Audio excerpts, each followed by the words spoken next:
The dying wolf at Isla's doorstep should have terrified her. Instead, his piercing golden eyes held an intelligence that made her question everything she thought she knew about the wilderness surrounding her mountain retreat. What she discovered when she chose compassion over caution would shatter her understanding of the world and reveal that sometimes the most dangerous predators come disguised as the most vulnerable souls. The autumn rain hammers against the windows of Isla's secluded cabin like angry fists, each drop a reminder of the storm brewing both outside and within her chest. She pulls her wool sweater tighter around her shoulders, watching the fire devour another piece of split oak with the same ruthless efficiency that her former colleagues had used to destroy her career 6 months ago. Dr. Isla Thorne. Former Dr. Isla Thorne, she corrects herself bitterly, had once been Seattle's most promising wildlife veterinarian. Her research on predator rehabilitation had been groundbreaking, her clinic thriving. Then came the incident that changed everything. The night she'd refused to euthanize a dangerous wolf that a wealthy rancher had demanded be put down. The wolf had been injured, not aggressive, but politics and money spoke louder than science. When she'd stood her ground, citing medical ethics and conservation law, they'd painted her as reckless, unstable. The smear campaign had been swift and merciless, fabricated complaints about her emotional instability and poor judgment flooded the veterinary board. Her funding disappeared overnight. Colleagues who'd once respected her work suddenly found her too controversial to associate with. The final blow came when her research partner and ex-fiancé, Dr. James Morrison, testified against her character at the disciplinary hearing. He'd called her dangerously obsessed with predators, claiming she'd lost the ability to distinguish between helping animals and enabling dangerous behavior. Now she sits alone in her grandfather's hunting cabin, 30 miles from the nearest neighbor, surrounded by the very wilderness that had once been her life's passion. The irony isn't lost on her. The woman who dedicated her life to saving wild creatures now hides from the civilized world like a wounded animal herself. A sharp crack echoes through the night, distinct from the rain's constant percussion. Isla's head snaps up from her journal, pen suspended mid-sentence. The sound came from the front porch, deliberate and heavy. Not a branch falling or debris blown by wind. She sets down her journal and moves to the window, pressing her face against the cold glass. The porch light illuminates a small circle in the darkness, revealing nothing but empty wooden planks slick with rain. Yet something feels different, wrong. Her veterinary instincts, honed by years of reading animal behavior, prickle with awareness. Another sound reaches her softer this time, almost like a whimper. Isla's heart rate quickens. She knows that sound. Pain, distress, something hurt and seeking shelter. Moving quietly to the door, she presses her ear against the wood. The rain continues its assault, but underneath she hears it again. Labored breathing, the soft whine of an animal in agony. Every professional instinct screams at her to help, but the bitter memory of where helping had gotten her before makes her hesitate. Not your problem anymore, she whispers to herself, echoing the words the veterinary board had made painfully clear. You're not a vet. You're not anyone's savior. But even as she tries to convince herself to walk away, to return to her fire and her self-imposed exile, she knows she can't. The sound of suffering has always been her weakness, the very trait that had made her both an exceptional healer and, apparently, a professional liability. Isla unlocks the door and eases it open, wincing as cold rain immediately soaks her face. What she sees on her porch stops her breath entirely. A massive wolf lies collapsed against her door, his dark fur matted with rain and what looks like blood. He's enormous, easily twice the size of any wolf she'd studied in graduate school. His breathing is shallow, labored, each exhale creating small clouds in the frigid air. But it's his eyes that capture her completely. Even dulled by pain and exhaustion, they burn with an intelligence that seems almost human. golden amber orbs that find hers with desperate recognition. This isn't just any wolf. Something about him radiates power even in his weakened state, a presence that makes the hair on her arms stand on end. When their eyes meet, she feels it a connection that defies explanation, as if he's looking directly into her soul and pleading for something far beyond mere physical healing. Isla's hands tremble as she kneels beside him, professional assessment warring with impossible intuition. This wolf should terrify her. Instead, she feels drawn to him with a force that makes no logical sense. "What are you?" she whispers, her words barely audible above the storm. The wolf's golden eyes never leave hers, and in them she sees something that makes her question everything she thought she knew about the natural world. Rain continues to pound the mountainside as Isla crouches beside the collapsed wolf, her veterinary training warring with common sense. Everything she'd learned about wild predators screams danger.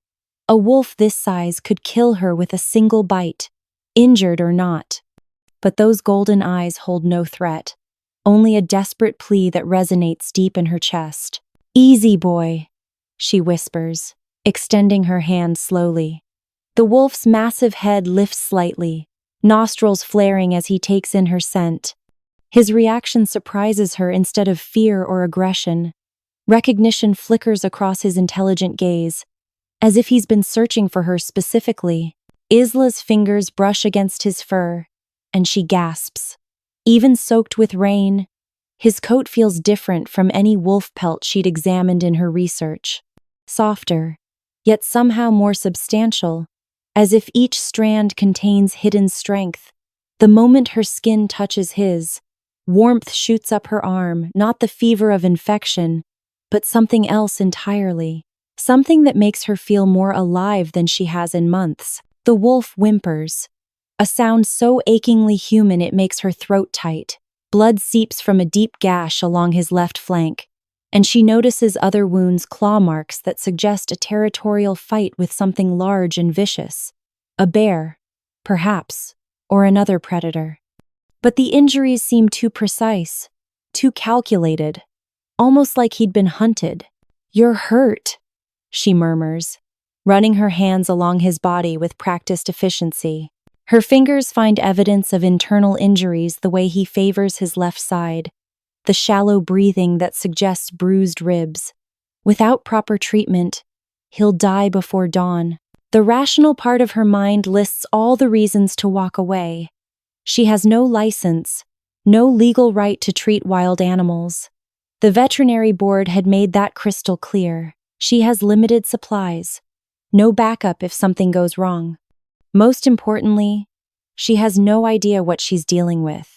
This wolf is unlike any she'd studied, and her instincts keep insisting there's more to him than meets the eye. But as she looks into those golden depths, she sees something that breaks her heart. The same desperate isolation she feels every day, the same bone-deep weariness of fighting battles alone. He's not just injured, he's lost, searching for sanctuary in a world that's turned hostile. "I know that feeling," she whispers. The wolf's breathing grows more labored, his eyes beginning to dim. Time is running out.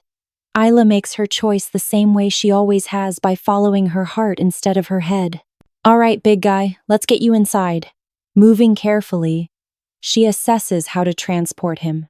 Even injured, he must weigh at least 150 pounds, far too heavy for her to lift alone. But as she positions herself to try sliding him across the porch, the wolf seems to understand. With tremendous effort, he pushes himself up on his front legs, allowing her to support his weight as they move toward the door. The process is agonizing and slow. Each step draws soft whines from the wolf that tear at Isla's heart. But there's something remarkable about his cooperation. He seems to anticipate her movements, adjusting his weight to help rather than hinder their progress. It's the behavior of an intelligent partner, not a wild animal. Inside the cabin, warm light and dry air welcome them. Isla guides the wolf to a thick rug near the fireplace, where he collapses with a shuddering exhale. The contrast between his massive form and the cozy domestic space is jarring, like housing a force of nature in her living room. "Stay still," she instructs, rushing to gather her supplies. Her grandfather's old hunting cabin is well stocked with first aid materials, and her veterinary bag, the one thing she couldn't bring herself to leave behind, contains emergency medications she'd forgotten she had.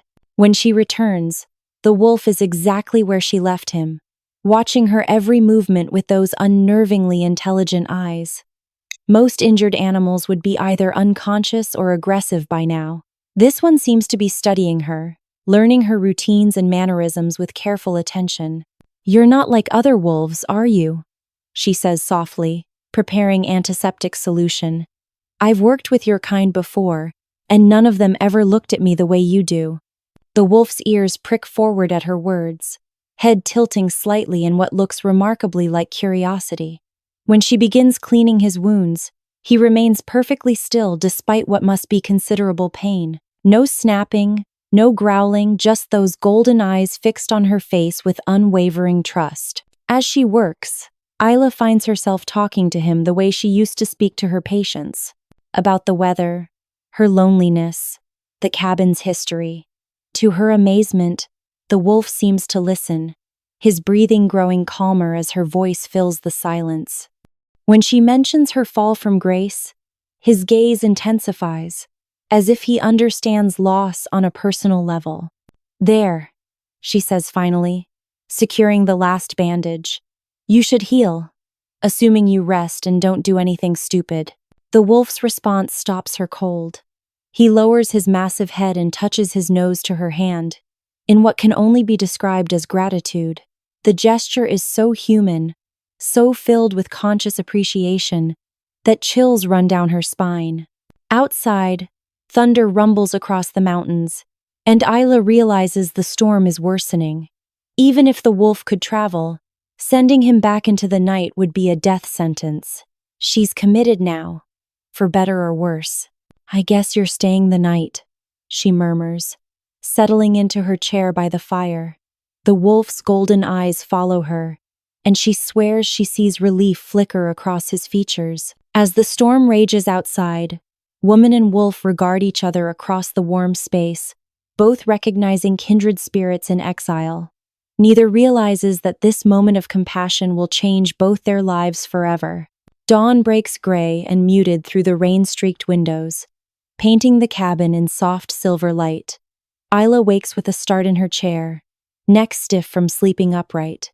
Her first thought is of the wolf, and she turns anxiously toward the fireplace where she'd left him. He's awake, watching her with those penetrating golden eyes.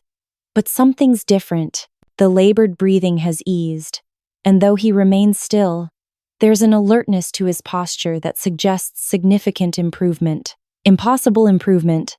Actually, injuries like his should take weeks to show such progress, not hours. "Morning," she says softly, stretching the kinks from her spine. The wolf's ears perk forward at her voice, and his tail gives the slightest wag. The gesture is so domestic, so dog-like, that she has to remind herself this is a wild predator who could turn dangerous at any moment. Isla approaches carefully, kneeling beside him to check his wounds. What she finds defies medical explanation. The deep gashes that had been seeping blood 12 hours ago are now sealed with healthy pink tissue. The swelling has reduced dramatically, and when she gently probes his ribs, he shows no signs of the internal injuries she detected. "This isn't possible," she murmurs, running her hands along his flank. "You should be barely conscious, not." The wolf shifts under her touch, rolling slightly to give her better access to his injuries. The movement is deliberate, helpful, the behavior of a patient cooperating with examination rather than a wild animal tolerating handling. Her scientific mind reels at the implications. Standing abruptly, Isla backs away from him, heart hammering. "What are you?" The question comes out sharper than intended, edged with fear that has nothing to do with physical danger and everything to do with her understanding of reality. The wolf tilts his massive head, studying her with an expression that seems almost amused. Those golden eyes hold depths of intelligence that make her skin prickle with awareness. She spent her career studying animal behavior, and nothing in her experience explains the consciousness she sees reflected in his gaze. Her phone buzzes on the kitchen counter, a text from her sister Elena checking in, as she does every few days since Isla's exile began. The normalcy of it grounds her, reminds her that there's a rational world beyond her cabin where wolves are simply wolves, and miracles don't happen overnight. But as she reads Elena's concerned message asking if she's taking care of herself, Isla's eyes drift back to the wolf. He's still watching her, head cocked with what looks like patience, waiting for her to process whatever impossible thing is happening here. The smart choice would be to call wildlife services. Report an unusually large wolf with potential rabies. The rapid healing could be explained as some kind of neurological symptom making her misperceive his condition. They'd come with tranquilizer guns and transport him to a facility for testing. Safe, legal, responsible. The thought makes her stomach clench with revulsion. She knows what testing means when applied to potentially rabid predators. They'd kill him for samples, dissect his brain for microscopic examination. The memory of her last battle with authorities over wolf welfare comes rushing back, the helpless rage of watching politics override science, fear triumph over understanding. "I can't," she whispers, and the wolf's ears flick toward the sound. "I won't make that call." But keeping him presents its own dangers. If authorities discovered she was harboring a wild wolf without permits, her tenuous legal standing would evaporate entirely. The veterinary board would have grounds for permanent sanctions. She'd lose any chance of eventually rebuilding her career. More immediately, there's the question of what to do with him. He can't stay indefinitely, despite his miraculous healing. Wild animals belong in the wild, regardless of how extraordinary they might be. Yet something about this wolf suggests that simple logic doesn't apply. The way he watches her, responds to her voice, cooperates with treatment. It's as if he understands not just her actions, but her intentions. "You're not going to make this easy for me, are you?" she asks. The wolf's response stops her breath. He rises smoothly to his feet, movements fluid and powerful despite his recent injuries. But instead of heading for the door like any wild animal eager to escape confinement, he approaches her, slowly, deliberately, with none of the wariness she'd expect from a creature of the forest. When he reaches her, he does something that challenges every assumption she's ever made about wolf behavior. He sits calmly at her feet and places one massive paw on her hand. The gesture is unmistakably communicative, not dominance or submission, but something closer to partnership. A request for trust, perhaps, or an offer of alliance. Isla stares down at the paw covering her hand, its weight warm and reassuring. The wolf's claws could shred her flesh with minimal effort, yet his touch is gentle, controlled. She looks up to meet his gaze and finds herself drowning in molten gold that seems to see straight through to her soul.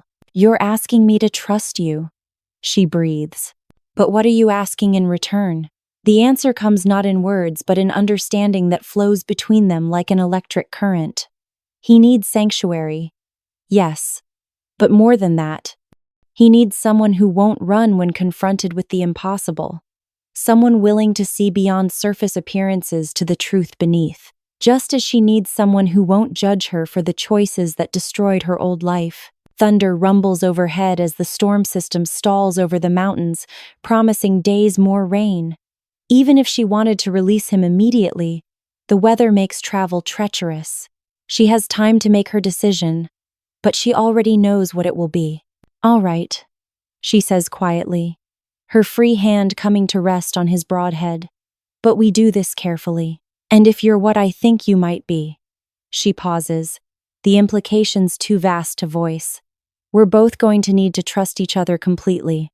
The wolf's golden eyes close briefly in what looks remarkably like relief.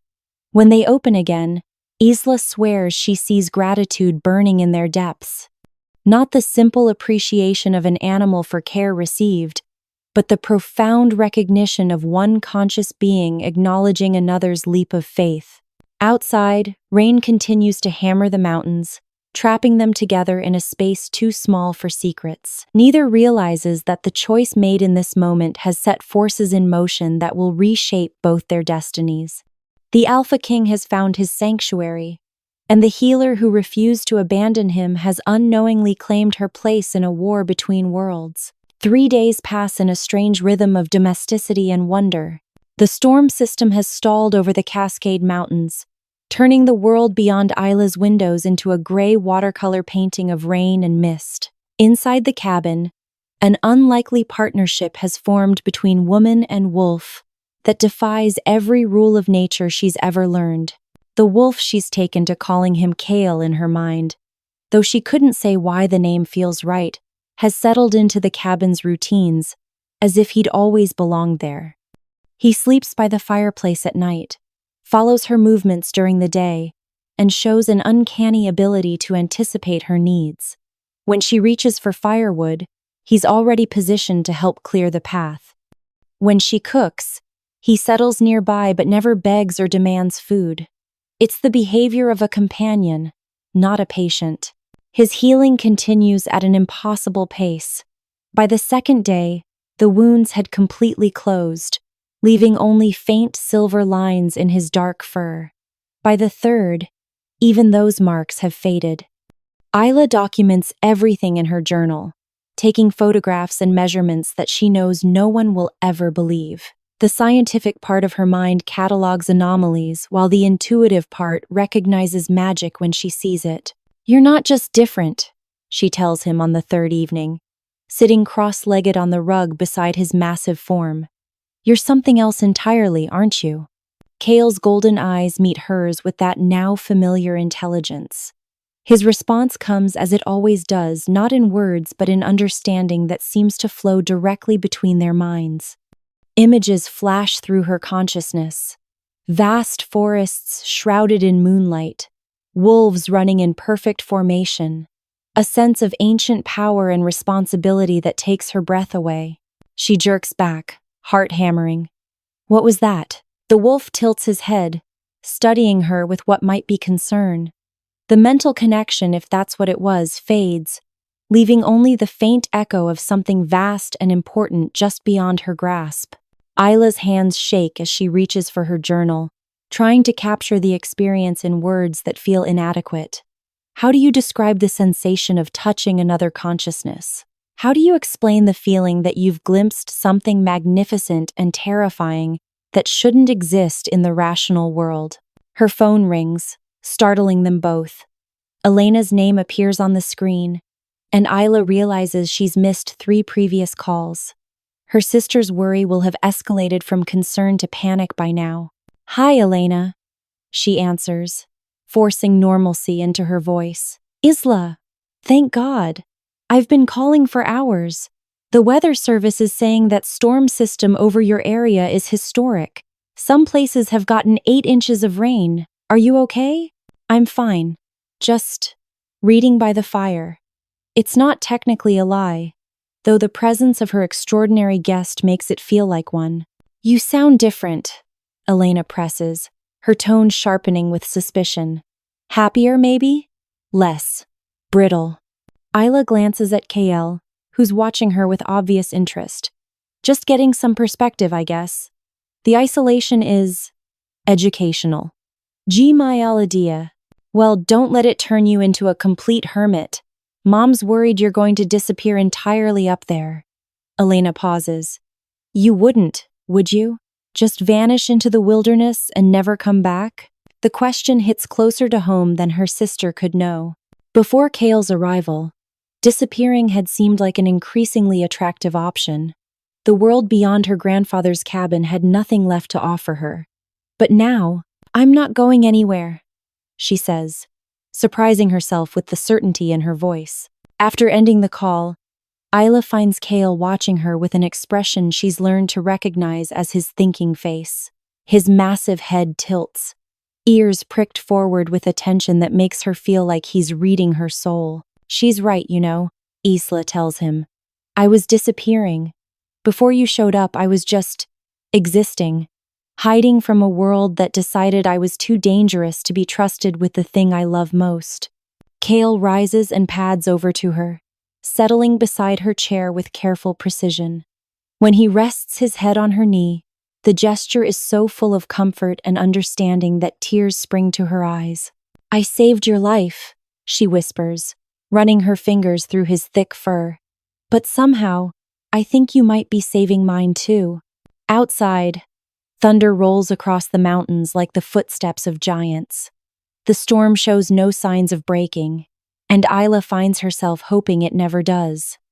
In this suspended time between her old life and whatever comes next, she's found something precious: purpose without judgment, companionship without betrayal, and the first peace she's known in months. But as she sits beside her impossible wolf in the firelight, she senses undercurrents of change stirring beneath the surface. Kael's presence here isn't random, she's become certain of that. Whatever forces brought him to her door, whatever destiny they're stumbling toward together, it's bigger than a simple rescue. She can feel it building like pressure before an earthquake, a sense that their quiet sanctuary is merely the eye of a much larger storm. When the rain stops and the outside world intrudes again, nothing will ever be the same. But for now, in this moment of suspended possibility, woman and wolf guard each other's solitude and begin to heal from wounds that go deeper than flesh. Neither realizes that their growing bond is being watched from the shadows beyond the tree line, where golden eyes that mirror Kael's own burn with jealousy and rage in the darkness. The Alpha King's sanctuary is about to become a battlefield, and the woman who saved him will find herself at the center of a conflict that will test every assumption she's ever made about loyalty, love, and the thin line between civilization and the wild. Isla wakes on the fourth morning to silence. The constant drumming of rain that had lulled her to sleep for 3 nights has finally stopped, replaced by an eerie stillness that makes her skin prickle with unease. Pale sunlight filters through the cabin windows for the first time since Kael's arrival, painting everything in sharp relief that somehow feels wrong after days of gray softness. Kael is gone. Her heart lurches as she takes in the empty space by the fireplace, where his massive form had become as natural as the furniture. No warmth lingers in the spot where he'd slept, no indentation in the thick rug to suggest he'd ever been there at all.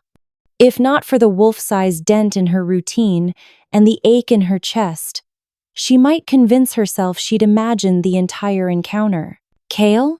she calls softly, checking the small bedroom and bathroom, though she knows he's not there. The silence that answers feels different from her usual solitude, emptier, colder, tinged with abandonment. Outside, morning mist rises from the rain-soaked forest in ethereal columns that blur the line between earth and sky. The world looks pristine, reborn, as if the storm had washed away all traces of what came before, including, apparently, any evidence of her extraordinary guest. Isla makes coffee with hands that shake slightly, telling herself it's from the sudden drop in temperature. The rational explanation presents itself easily enough. Wild animals return to the wild when they're healed. It's natural behavior, what she should have expected, what she should want, as someone who understands the importance of not disrupting natural patterns. But as she sits in her chair by the fireplace, staring at the empty space where Kael had lain, rational explanations feel inadequate. The connection she'd felt with him had been real. That strange mental touch, the intelligence in his golden eyes, the sense of communication that transcended species barriers. She hadn't imagined those moments of impossible understanding. Had she? Her journal lies open on the side table, filled with 3 days of meticulous notes and observations. Photographs of his healing process, sketches of his unusual proportions, detailed descriptions of his behavior, physical evidence that something extraordinary had happened here, even if that something had vanished with the rain. The doorbell's sudden chime makes her jump, sloshing coffee across her journal's pages. She's had no visitors since moving to the cabin. The road is private, the location remote enough that casual drop-ins don't happen. Heart-hammering, she approaches the door with caution learned from months of solitude. Through the peephole, she sees a man standing on her porch. Tall, broad-shouldered, with dark hair still damp from the morning mist. He's turned slightly away from the door, giving her only a profile view, but something about his posture, confident, alert, powerful, sends recognition shooting through her nervous system. When he turns toward the door, as if sensing her presence, Isla's breath catches. Golden eyes meet hers through the glass, the same molten amber that had watched her from wolf form for 3 days. The same impossible intelligence, the same depthless awareness that had made her question everything she thought she knew about the natural world. "Kael," she breathes, though she knows that's impossible. Wolves don't become men, not in the real world, not in the world governed by veterinary science and peer-reviewed research and rational explanations for observable phenomena. The man on her porch tilts his head in a gesture so achingly familiar that her knees nearly buckle. When he speaks, his voice carries the same calm authority she'd sensed in the wolf's presence. "Hello, Isla. May I come in?" She opens the door without conscious decision, stepping back as he enters her cabin with movements that flow like water over stone. Up close, the resemblance is undeniable, not just the eyes, but the way he moves, the sense of contained power, the careful attention to her reactions. This is Kael, somehow transformed into human form, standing in her living room like a figure stepped out of mythology into mundane reality. "This isn't possible," she whispers, backing toward the fireplace, as if proximity to something familiar might anchor her to sanity. "Many things that are real seem impossible at first," he replies, staying carefully near the door. "I know this is difficult to process. I wanted to leave without complicating your life further, but..." He pauses, those golden eyes searching her face. "I couldn't go without explaining, without thanking you properly." "Thanking me?" The words come out sharper than intended, edged with the hysteria she's fighting to control. "You're thanking me? I think I'm having a breakdown here. People don't turn into wolves. Or wolves into people. This doesn't happen." "It does happen," Kael says gently.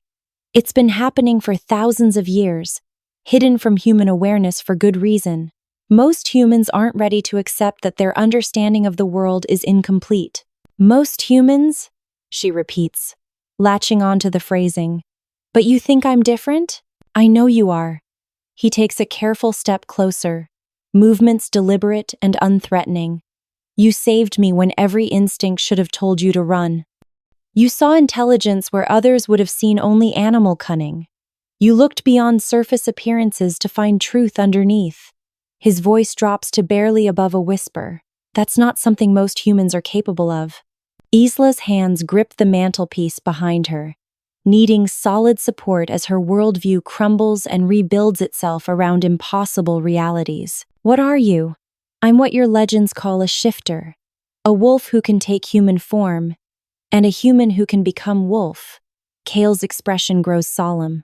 "I'm also something more, the alpha king of the Pacific Northwest packs, the leader my people look to for protection and guidance." The title hits her like a physical blow.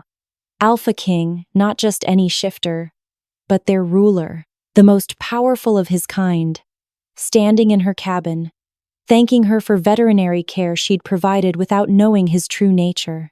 "The wounds," she says suddenly, pieces clicking into place. "They weren't from a bear fight, were they?" Kael's jaw tightens.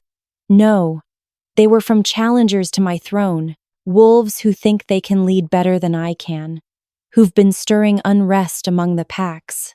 His golden eyes meet hers with raw honesty. "I was losing when I escaped to find sanctuary. Without your help, they would have succeeded in killing me. And now I'm healed, thanks to you. But the threat remains."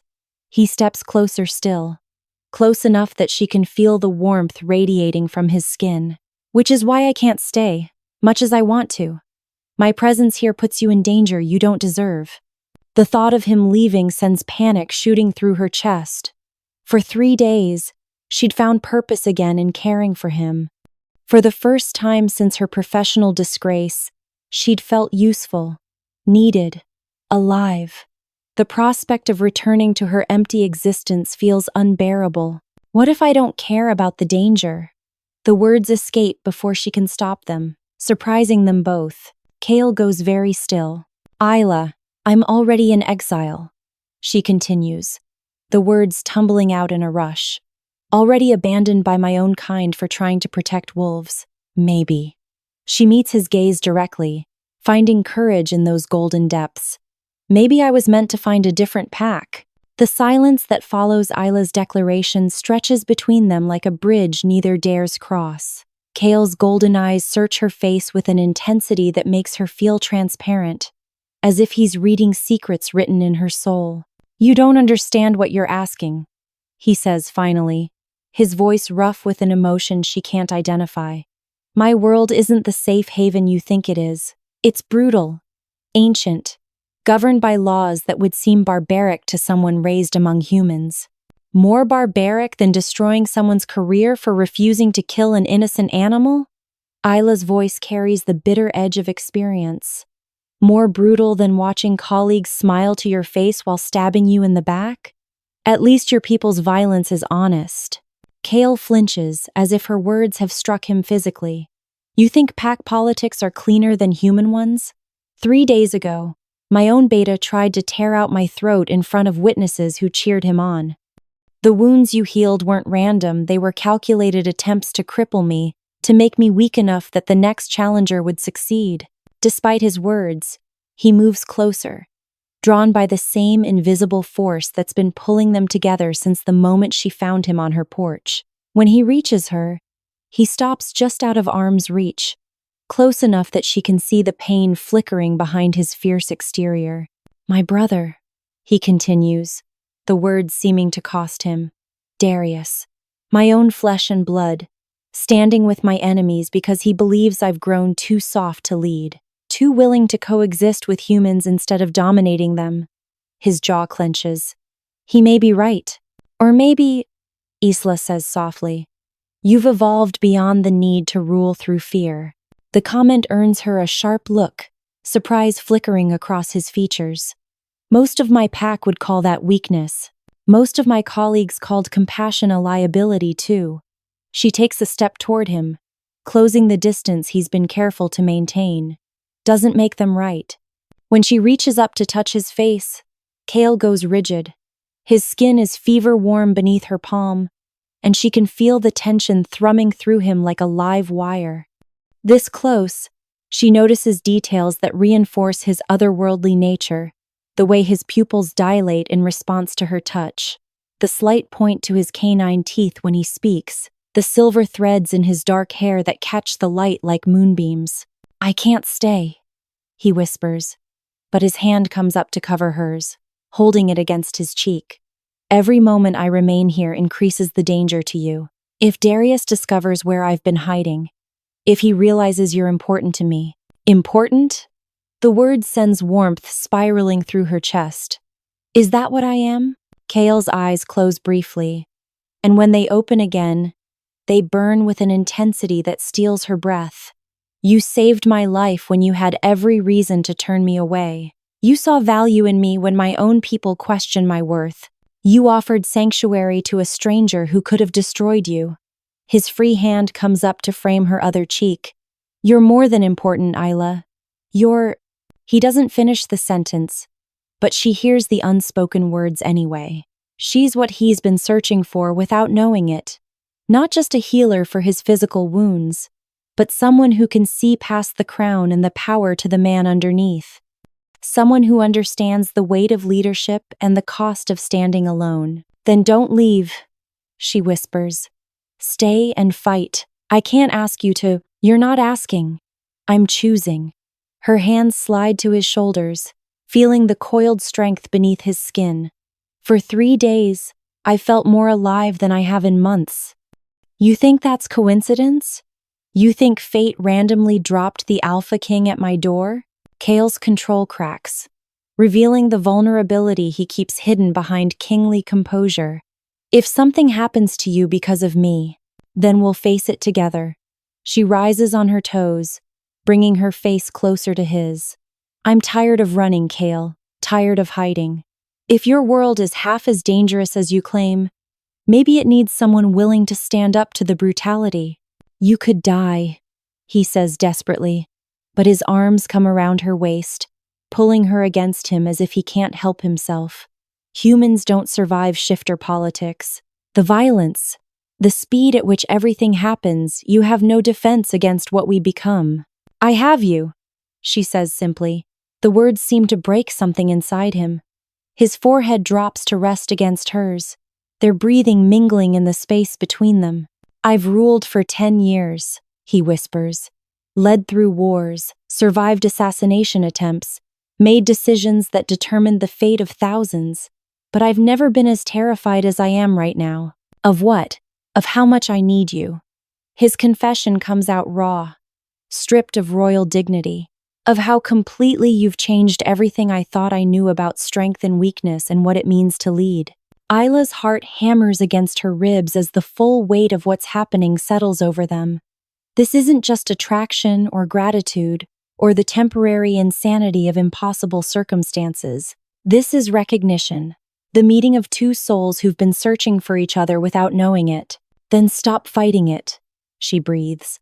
Stop trying to protect me from choices that are mine to make. When Kael kisses her, it's with the desperate hunger of a man who's found water after years in the desert. His lips are warm and demanding, claiming her with a possessiveness that should terrify her but instead makes her feel cherished, chosen, essential.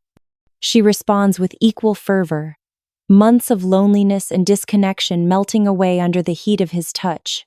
They break apart breathless, foreheads still touching, both shaking from the intensity of what's just passed between them. In his golden eyes, she sees her own wonder reflected back the amazement of two people discovering that the fairy tales might be true after all. If I stay, Kael says quietly, everything changes, not just for us, but for both our worlds. A human mated to the Alpha King, it's unprecedented. It will shake the foundations of every pack in North America. Good, Isla replies fiercely. Maybe they need shaking. Outside, clouds gather on the horizon, promising another storm. But inside the cabin, surrounded by warmth and possibility, neither of them fears the coming tempest. They've found something worth fighting for, and together they're stronger than any challenge the fates might send their way. What they don't know is that the challenge is already on its way, in the form of a silver-furred beta with murder in his heart and an army of dissatisfied wolves at his back. The Alpha King's sanctuary is about to become ground zero for a war that will determine the future of shifter kind, and the woman who changed everything is about to learn that love, like power, always comes with a price. 2 weeks pass in a haze of cautious happiness that feels too fragile to be real. Kael doesn't leave, despite his repeated insistence that he should. Instead, he helps Isla reinforce the cabin's defenses, teaching her to recognize the signs of shifter presence and the basics of supernatural combat. The lessons have an intimacy that goes beyond mere instruction, his hands guiding her stance, his voice low and warm in her ear as he explains vulnerabilities and strengths. They don't discuss the future beyond immediate survival. Neither wants to acknowledge how precarious their bubble of contentment really is, how easily the forces gathering against them could shatter this unexpected peace. Instead, they exist in stolen moments, shared meals by the fire, quiet conversations that stretch late into the night, the growing certainty that they've found something worth dying to protect. But on a Tuesday morning that dawns clear and cold, their sanctuary's isolation is finally broken. They've found us, Kael says, returning from his morning patrol of the property. His human form can't match his wolf senses, but he doesn't need supernatural awareness to recognize the signs. Tracks around the perimeter, fresh scent markers. Darius has been here, probably last night while we slept. Isla's blood turns to ice water. How many? At least 6, possibly more. Kael's jaw tightens with grim determination. He's brought a full hunting party. This isn't meant to be a negotiation, it's meant to be an execution. The words hit her like physical blows. But Isla forces herself to think practically. How long do we have? Hours, maybe less. They're positioning themselves for a coordinated attack. Kael moves to the window, scanning the tree line with predatory alertness. Darius isn't taking any chances this time. He means to finish what he started. Then we run, Isla says immediately. You know this terrain better than they do. We find somewhere safer. Call for help from your allies. There is nowhere safer. Kael's voice carries the weight of absolute certainty.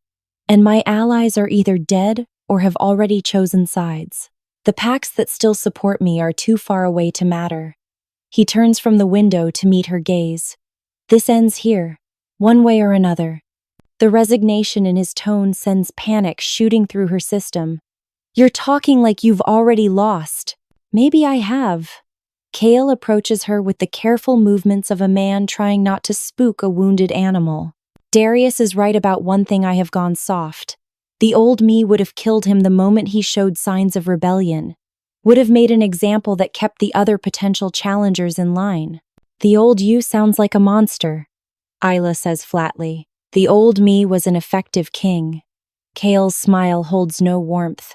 The new me falls in love with humans and forgets that mercy is a luxury leaders can't afford. His words cut deeper than any physical wound could. Is that what you think this is? A mistake that's compromised your ability to rule? I think, Kael says carefully, that loving you is the most dangerous thing I've ever done, and the most necessary. He reaches for her hands, his touch gentle despite the tension radiating through his frame. Which is why you have to leave, now before they tighten the circle. No. The word comes out flat and final. I'm not running while you stay here to die for honor or duty or whatever masculine idiocy is driving this decision. Isla, no, she repeats, jerking her hands free of his grip. You don't get to make this choice for me. You don't get to decide that my life is more valuable than yours, or that I'm too weak to stand with you when it matters. Kael's composure cracks, revealing the desperation underneath. You are too weak. You're human, no enhanced speed, no supernatural healing, no claws or fangs to defend yourself with. One swipe from Darius and you're dead, and I'll be too busy trying to protect you to fight effectively. Then teach me to be stronger, she shoots back. Give me whatever advantages you can, but don't you dare ask me to abandon you. I can't. His protest is cut off by a howl that rises from the forest, low and mournful and filled with challenge. The sound raises every hair on Isla's body and sends primitive fear racing along her nervous system. More howls join the first, creating a chorus of threat that speaks of violence and ancient grudges about to be settled in blood. Kael goes rigid, his human facade falling away to reveal the predator underneath. Too late, he says, voice already roughening with the beginnings of change. They're here. Through the windows, shapes move between the trees, wolves the size of ponies, their eyes glowing with supernatural light in the forest shadows. As Isla watches in horrible fascination, one of them steps into the clearing, and she sees death walking on 4 legs. The wolf is massive even by shifter standards, his silver-gray coat gleaming like metal in the afternoon sunlight. But it's his eyes that steal her breath, golden like Kael's, but colder, hungrier, filled with the promise of violence that brooks no mercy. When he looks directly at the cabin, Isla feels his gaze like a physical touch, and she knows with absolute certainty that she's looking at her own death. Darius, Kael breathes, and the name carries 10 years of brotherhood turned to betrayal. Your brother? Isla whispers. My brother. Kael's form begins to blur at the edges, humanity giving way to something far more dangerous. And as of today, my executioner. The silver wolf throws back his head and howls again, the sound carrying across the mountain like a declaration of war. When he looks at the cabin again, his lips pull back to reveal teeth like ivory daggers, and Isla understands that the time for running, for hiding, for pretending they could build a life outside the reach of pack politics, has come to an end. The Alpha King's war has arrived at their doorstep, and she's about to discover whether love is strong enough to survive the brutal realities of a world where might makes right, and mercy is a fatal weakness. The standoff lasts 3 agonizing hours. Through the cabin windows, Isla watches the circle of wolves tighten around their sanctuary, moving with coordinated precision that speaks of military training and absolute loyalty to their silver-furred leader. Darius has positioned his forces, strategically cutting off every escape route, controlling every advantage, demonstrating the tactical brilliance that once made him Kael's most trusted advisor. Inside, Kael paces the small space like a caged predator, his human form barely containing the wolf that wants to burst free and meet the challenge head-on. But experience has taught him patience. The first to attack in a situation like this rarely survives, and he's determined not to hand Darius an easy victory. "Tell me about him," Isla says, needing to understand the enemy if she's going to be any help in the coming fight. "About what he was to you before this." Kael's golden eyes meet hers, pain flickering in their depths. "Everything," he says simply. "Brother, best friend, the only family I had left after our parents died. I trusted him with my life 1,000 times over the years. He saved me from more ambushes than I can count, stood beside me in every major battle, helped me build the coalition that brought peace between the warring packs." His voice breaks slightly. "I never saw this betrayal coming because I never imagined he could hate me enough to want me dead." "What changed?" "I did." Kael stops pacing, standing before the window with his back to her. "The king he helped create wasn't the king he wanted me to remain." Darius believes in the old ways. Wolf superiority, human subjugation, rule through fear and absolute dominance. When I started talking about coexistence, about finding common ground between our species, he shrugs, the gesture conveying volumes of regret. He saw it as weakness, as betrayal of everything we'd fought to build. Isla moves to stand behind him, her hands coming to rest on his shoulders. Even through his shirt, she can feel the tension coiled in his muscles, the barely contained violence of a warrior forced to wait. "He's wrong, you know.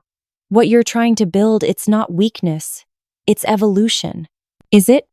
Kael leans back against her touch, seeking comfort even as his gaze remains fixed on the enemy forces surrounding them. "Or is it the naive fantasy of a king who's forgotten what it means to be a predator?" "Look at me," Isla commands. And when he turns, she frames his face with her hands. "The Kael who collapsed on my doorstep was barely alive because he'd been fighting alone against impossible odds. The Kael standing here now is healed, stronger, ready to face whatever comes." That's not coincidence, that's what happens when you allow yourself to accept help instead of carrying every burden alone. "You healed my body," he says softly. "But what about my judgment? What about the decisions that led to this moment? Your decision to trust me saved your life," she points out. "Your decision to stay here instead of running has given you time to recover your strength. Your decision to believe in something better than endless war has attracted allies you don't even know you have yet." She kisses him gently, pouring all her faith and love into the contact. "Maybe your brother is right that you've changed. Maybe you're not the same king who ruled through fear and intimidation. But that doesn't make you weak, it makes you ready for what comes next." Before Kael can respond, a new voice carries across the clearing, human words spoken with absolute authority that cuts through the afternoon air like a blade. "Brother!" Darius calls, and Isla realizes with shock that shifters can speak even in wolf form when they choose to. "Enough of this cowardice. Come out and face me like the king you claim to be." Kael's entire body goes rigid, ancient instincts warring with tactical intelligence. The challenge is formal, public, witnessed by the gathered pack. To refuse would be to admit weakness in the most fundamental way possible. But to accept means abandoning the cabin's defensive advantages and facing 6-to-1 odds in open combat. He's baiting you, Isla says urgently, trying to make you act from emotion instead of strategy. I know. Kael's voice carries the weight of 1,000 similar decisions. But some challenges can't be ignored. If I cower inside while he questions my courage in front of witnesses, I lose regardless of whether I survive the fight. Then don't cower, Isla says, sudden inspiration striking.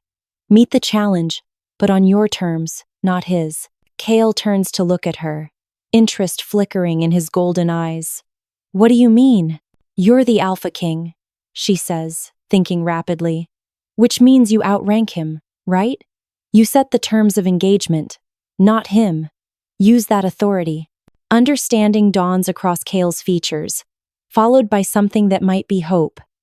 Single combat, he murmurs. Formal challenge under pack law, with the throne as stakes. If I can force him to accept those terms, then it's 1-on-1 instead of 6-on-1. Isla finishes. You like those odds better? Much better. Kael's smile carries the first genuine confidence she's seen from him since the siege began. Darius is strong, but he's always relied on allies to cover his weaknesses. In a fair fight, I can take him. Then let's make sure it stays fair, Isla says grimly. Kael's expression grows serious. This is the dangerous part, love. Once I accept the challenge, pack law governs everything that happens. If I lose, you won't lose, Isla says with fierce certainty. Because you're fighting for something he can't understand, not just survival, but the future. Not just victory, but the chance to build something better. When Kael kisses her this time, it's with the desperate hunger of a man who might be saying goodbye. But when they break apart, his eyes burn with renewed purpose, and Isla knows that whatever happens in the next hour, they'll face it together. Outside, Darius grows impatient, his howls taking on an edge of frustrated rage. But inside the cabin, the Alpha King prepares for the fight of his life, armed with something his brother has never possessed, the absolute certainty that some things are worth dying for, and the love of a woman who believes he can win. The formal challenge rings across the clearing with the weight of ancient law. Kael steps onto the porch in human form, his voice carrying supernatural authority as he addresses the gathered wolves.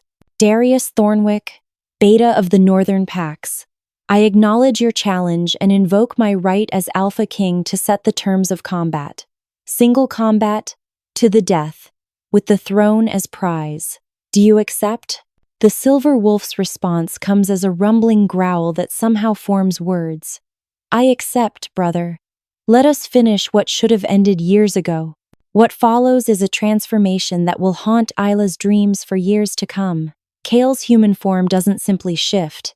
It explodes outward in a symphony of cracking bones and reforming flesh that should be agonizing, but instead seems to liberate something wild and magnificent.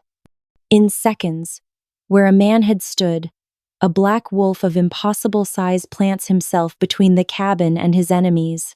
Even among shifters, Kael is extraordinary. His wolf form stands nearly 4 feet at the shoulder, his midnight coat gleaming with an almost metallic sheen. But it's his presence that truly marks him as royalty. An aura of absolute authority that makes the other wolves drop to their bellies in automatic submission. All except Darius, who meets his brother's transformed gaze with equal intensity. The two wolves circle each other in the clearing's center, and Isla understands she's witnessing something primal and sacred. A ritual older than civilization, where leadership is earned through strength and courage rather than politics or birthright. The assembled pack watches in absolute silence, even their breathing muted with reverence for what's about to unfold. Darius strikes first, launching himself at Kael's throat with speed that blurs the line between animal and supernatural force. But Kael is ready, twisting aside at the last instant and catching his brother's flank with claws that draw parallel lines of crimson across silver fur. They separate, circle again, looking for openings while testing each other's reflexes and resolve. The second exchange is more vicious. Darius feints left, then drives his shoulder into Kael's ribs with enough force to snap human bones. Kael stumbles but recovers quickly, retaliating with a bite that would have crushed Darius's spine if it had landed. Instead, his jaws close on empty air as his brother spins away, already positioning for the next attack. From the cabin porch, Isla watches with growing horror as the brothers tear into each other with savage precision. These aren't wild animals fighting on instinct, they're warriors who know each other's every move, every strength and weakness, using that intimate knowledge to inflict maximum damage. Blood spatters the ground beneath them, and she can see that both wolves are already bearing serious injuries. But something is wrong. As the fight progresses, Isla notices that Darius's wounds are healing almost instantly while Kael's remain open and bleeding. The silver wolf moves with increasing confidence, while the Alpha King begins to show signs of fatigue that shouldn't be possible so early in the combat. He's been poisoned, Isla breathes, understanding flooding through her with horrible clarity. She remembers Kael's unusually slow healing during his first night in the cabin, how his body had seemed to struggle with injuries that should have been minor. That's why the original wounds took so long to heal. That's why he's weakening now. Without conscious thought, she finds herself moving toward the fight, driven by the same instinct that had made her help an injured wolf in a storm. But before she can take more than a few steps, one of Darius's allies blocks her path, a brown wolf with scars across his muzzle, and eyes that promise death if she interferes. This is pack law. The wolf speaks without breaking form. Humans have no place in our justice. Your justice is a lie, Isla snarls back, surprising herself with the venom in her voice. You've poisoned him. This isn't a fair fight. The scarred wolf's lips pull back in what might be amusement. All's fair in challenges to the throne. The Alpha King should have been more careful about what he ate and drank while hiding in human territory. The revelation hits her like a physical blow. They'd been planning this for longer than she'd realized, weakening Kael slowly over days or weeks until he was vulnerable enough for Darius to defeat. What she'd interpreted as his unusual injuries had actually been the beginning of an assassination plot that turned her cabin into the perfect killing ground. In the clearing, Kael staggers under another of Darius's attacks, his movements growing sluggish as the poison works through his system. Blood flows freely from a gash across his ribs, and Isla can see that he's fighting not just his brother but his own body's betrayal. At this rate, he'll collapse within minutes, leaving Darius to claim the throne and execute the woman who dared interfere in pack politics. He's going to die, she whispers, the words torn from her throat like a physical wound. Yes, the scarred wolf agrees with satisfaction. And then you'll join him.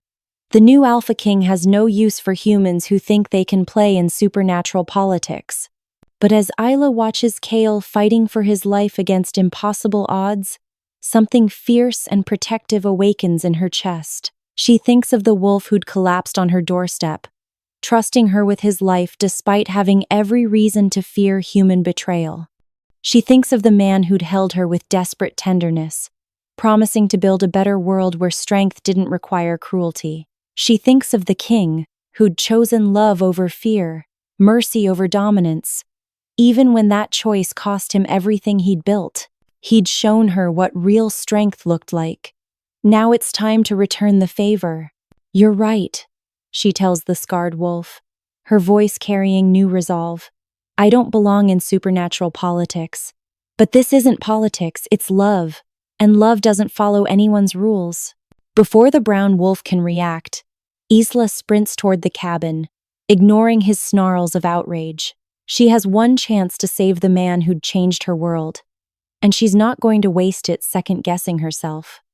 Behind her, chaos erupts as the pack realizes the human is about to interfere in their sacred challenge. But Isla is already through the cabin door, reaching for the one weapon that might level the playing field between love and betrayal. Isla's veterinary bag sits where she left it by the fireplace, filled with medications that had seemed routine just hours ago but now represent her only chance to save the man she loves. Her hands shake as she searches through vials and syringes, looking for the one substance that might counteract whatever poison courses through Kael's system. Naloxone. Used to reverse opioid overdoses in animals, it works by blocking receptor sites and temporarily negating the effects of certain toxins. It's not perfect. She has no idea what specific poison Darius used, but it's better than watching Kael die without fighting back. Behind her, the cabin door explodes inward. The scarred wolf stands in the entrance, his brown fur bristling with rage. "Step away from the bag, human. Your interference ends here." "My interference," Isla says, palming the naloxone while facing him, "is what saved your Alpha King's life once before. Maybe you should consider that before deciding I'm the enemy." "Kael is no longer our king," the wolf snarls. "Darius leads the pack now, and he has no use for human healers who think they understand pack law." Through the open door, she can hear the sounds of combat growing weaker. Kael's movements becoming sluggish as the poison takes its toll. Time is running out, and she's trapped by an enemy who sees her as nothing more than collateral damage in a supernatural power struggle. But as the brown wolf advances, something extraordinary happens. From the forest beyond the clearing, new howls rise, not the triumphant cries of Darius's supporters, but something else entirely. Voices calling in harmony, dozens of them, growing closer with each passing second. The scarred wolf freezes, his ears pricking forward with confusion. "Impossible," he breathes. "The northern packs were destroyed. There are no allies left." "Maybe," Isla says, hope blooming in her chest. "Your information was wrong." What emerges from the tree line makes her believe in miracles. Wolves pour into the clearing from all directions, not the coordinated assault force Darius had brought, but something far more powerful. These are the survivors, the scattered remnants of packs that had been thought extinct, led by a magnificent white she-wolf whose bearing speaks of ancient authority. "Grandmother," the scarred wolf whispers, his aggression melting into shock. The white wolf's voice carries across the clearing with supernatural resonance. "Stand down, Garrett. This challenge was won through treachery, not strength. Pack law demands justice." In the clearing center, Darius wheels to face this new threat, his confidence finally cracking. "Lydia, this doesn't concern the Elder Council. This is Northern Pack business. When the Alpha King is murdered through poison instead of honorable combat, it becomes everyone's business." "The white wolf," Lydia replies with deadly calm. "Release the antidote, nephew, or face the consequences of breaking laws older than your bloodline." The revelation hits Isla like lightning. Lydia isn't just any elder, she's Darius's grandmother, the former Alpha Queen whose authority transcends current pack politics, and she's here to ensure that honor prevails over ambition. But Darius's response comes as a desperate snarl. "The old ways are dead, grandmother. This is the new order: strength without mercy, power without compromise. The human dies with him." As he lunges toward Kael for what should be the killing blow, Isla makes her choice. Breaking free from the brown wolf's shocked paralysis, she races toward the fight with the naloxone ready. She won't reach Kael in time to inject him, but she might be able to get close enough. The syringe leaves her hand in a perfect arc, catching Darius in the shoulder as he bears down on his weakened brother. The silver wolf stumbles, confused by the sudden sting, giving Kael the opening he needs to roll away from certain death. But the naloxone isn't meant for Darius, it's meant for Kael. As understanding dawns, Isla watches in horror as the antidote that should save the king instead flows through his enemy's bloodstream. She's just made a terrible mistake, potentially dooming them both. Then she sees something that changes everything. As the naloxone spreads through Darius's system, his movements become sluggish, his supernatural strength beginning to fade. He's been using the same poison to enhance his own abilities, not just weakening Kael, but artificially boosting his own speed and healing. The antidote doesn't just neutralize toxins, it levels the playing field entirely. Now, Isla screams to Kael. While he's vulnerable, the Alpha King doesn't waste the opportunity.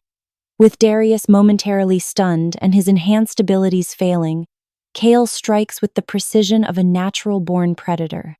His jaws close around his brother's throat, not to kill, but to dominate the traditional submission hold that marks the end of a formal challenge.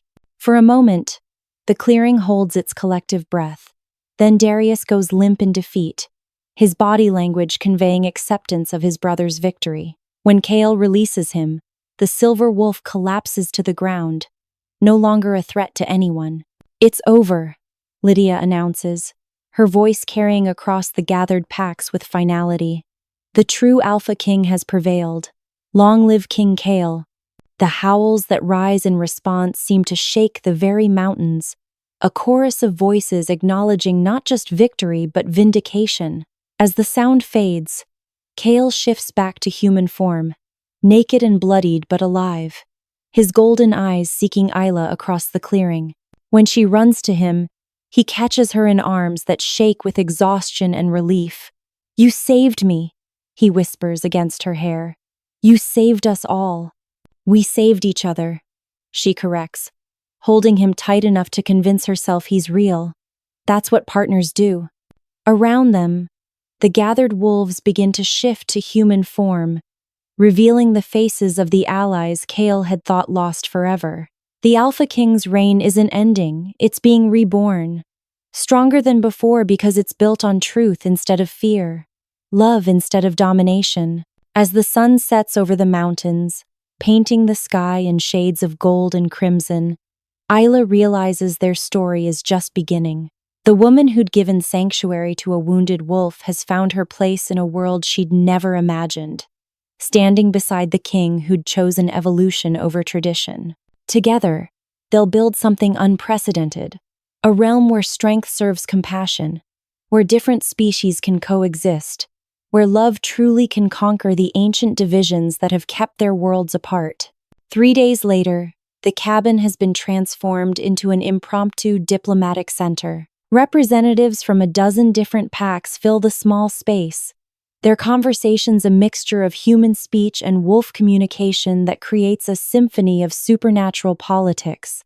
But for all the chaos of rebuilding a fractured alliance, Isla finds herself drawn to quiet moments with Kael, stolen conversations where they can simply be themselves instead of queen-in-waiting and king. "Are you sure about this?"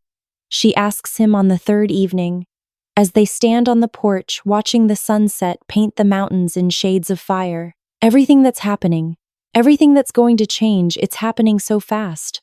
Kael's arm tightens around her waist, his presence warm and solid against her side. "The speed isn't what scares me," he admits quietly. "It's the permanence. Once we make this official, once you accept the crown, there's no going back to your old life. No returning to the safety of human anonymity." "Is that what you think I want? To go back?" "I think," he says carefully, "that I've asked you to give up everything you've ever known for a world you've barely begun to understand. That's not a small sacrifice, and I need to know you're making it freely, not out of obligation or gratitude." "Two?" Isla turns in his arms, studying his face in the dying light. Even after everything they've been through, he's still trying to protect her from her own choices, still convinced that loving him might be more burden than blessing. "Kael, look at me." When their eyes meet, she sees the vulnerability he keeps hidden behind royal composure, the fear that she'll realize what she's gotten herself into and run, the desperate hope that what they have is real enough to survive the pressures about to descend on them. "The night you collapsed on my doorstep," she says, "I was the loneliest person in the world, abandoned by my own species, exiled from everything I'd worked to build, and convinced that trusting others would only lead to more betrayal." Her hands frame his face, thumbs tracing the sharp line of his cheekbones. "You didn't just save my life by giving me purpose again. You saved my soul by teaching me that isolation isn't strength, it's just another kind of death. Isla, I'm not finished, she interrupts gently. You keep talking about what I'm giving up, but you're ignoring what I'm gaining. A world where my skills matter, where protecting animals isn't a liability but a sacred calling. A partner who sees my strength instead of my weakness, who values my healing abilities instead of fearing them. She rises on her toes, bringing her lips closer to his. A love that's worth fighting for, worth dying for, worth reshaping the world for. When she kisses him, it's with the fierce certainty of a woman who's found her destiny and refuses to let fear steal it away. Kael responds with equal passion, his arms crushing her against him as if he can anchor them both to this moment of perfect understanding. When they break apart, both breathless, his golden eyes burn with an intensity that makes her feel cherished, chosen, essential. I love you, he says, the words carrying the weight of absolute truth, not just for what you've given me, but for who you are, the healer who sees past surface wounds to deeper hurts, the woman who chose compassion over safety, love over fear. His forehead rests against hers, their breathing synchronized in the space between them. The queen my people need, even if they don't realize it yet. Queen, Isla repeats, testing the word on her tongue. I never imagined myself as royalty. Neither did I, until I met you, Kael admits. Royalty isn't about crowns or ceremonies, it's about serving something larger than yourself, making sacrifices for the greater good. You've been royal since the night you opened your door to a dying wolf. From inside the cabin comes the sound of voices rising in what might be an argument between pack representatives. Their private moment is ending, pulled back into the complex negotiations that will determine the future of shifter society.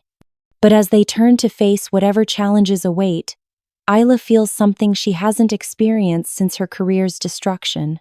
Absolute certainty that she's exactly where she belongs. Ready to change the world? Kael asks, offering his hand. With you? She replies, taking it without hesitation. Always. 6 months later, the Cascade territory has become something unprecedented in shifter history. A sanctuary where old prejudices are slowly giving way to new possibilities. The formal coronation had been a spectacle that drew representatives from across North America. But it's the quiet daily work of building bridges between species that truly marks the reign of King Kael and Queen Isla. The healing center Isla established combines human veterinary knowledge with shifter healing traditions, creating treatments more effective than either species had achieved alone. Pack members who once viewed humans with suspicion now bring their cubs to the queen healer, with trust born of demonstrated results. Human researchers, carefully vetted and sworn to secrecy, collaborate on studies that advance understanding of supernatural physiology without compromising security. Not everything has been smooth. The integration of human and shifter societies faces resistance from traditionalists on both sides. And there are still those who see Isla as an interloper rather than a bridge builder. But each small victory, each successful treatment, each peaceful negotiation, each moment of understanding between former enemies reinforces the foundation they're building together. The Northern Territory reports are in, Kael says, entering Isla's treatment room where she's checking on a young wolf recovering from a badly healed fracture. 3 more packs have requested integration assistance. Word is spreading. Isla looks up from her patient, an adolescent shifter whose injured leg had been set improperly by traditional pack healers, requiring surgical correction that combined her human training with supernatural healing techniques. The wolf pup's tail wags weakly as she approaches, golden eyes bright with trust that would have been unthinkable before her reign began. How's our patient today? She asks, gently manipulating the healing limb. The bone has set perfectly, and supernatural healing is already reinforcing the surgical work. Within a week, he'll be running with his pack again, stronger than before. Better, the young wolf manages to communicate, his voice a mixture of human speech and wolf vocalizations that still amazes Isla. Thank you, my queen. Just Isla, she corrects gently, as she always does. We're all family here. After ensuring her,